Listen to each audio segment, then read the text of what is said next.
પાટણ પદ્મનાભ 4 રસ્તા નજીક CNG car અને ઓટો રિક્ષા વચ્ચે અકસ્માત સર્જાયા બાદ કાર આગમાં લપેટાઈ। હાઈવે માર્ગ સર્જાયેલ ઘટનાને પગલે લોકોના ટોળા ઉમટ્યા। ફાયર ટીમ ઘટના સ્થળે દોડી આવી પાણીનો મારો ચલાવી આગને કાબૂમાં લેતા લોકોએ હાશકારો અનુભવ્યો। રવિવારની સવારે પાટણ શહેરના ચાણસ્મા હાઈવે પર પદ્મનાભ 4 રસ્તા નજીક સીએનજી કાર અને ઓટો રિક્ષા વચ્ચે અકસ્માત સર્જાયા બાદ અચાનક સીએનજી કારમાં આગ ભભૂકી ઉઠતા અફરાતફરી મચી જવા પામી હતી।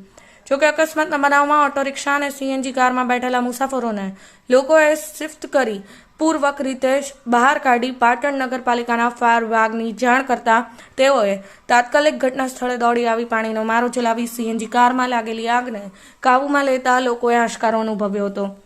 જોકે અકસ્માતના બનાવમાં સીએનજી કાર બળીને રાખ થવા પામી હતી તેમજ ઓટો રિક્ષાને પણ નુકસાન થયું હોવાનું જાણવા મળ્યું છે। પાટણ ચાણસ્મા હાઈવે માર્ગ પર પદ્મનાભ 4 રસ્તા પર રવિવારની સવારે સર્જાયેલા બનાવને પગલે લોકોના ટોળા એકઠા થયા હતા તો પોલીસ પણ ઘટના સ્થળે દોડી આવી લોકોના ટોળાને દૂર કરી અકસ્માતગ્રસ્ત બંને વાહનો રોડ સાઈડ કરી ટ્રાફિક ખુલ્લો કર્યો હતો। આગળની કાર્યવાહી હાથ ધરી હતી। Bureau report, Patan news 24।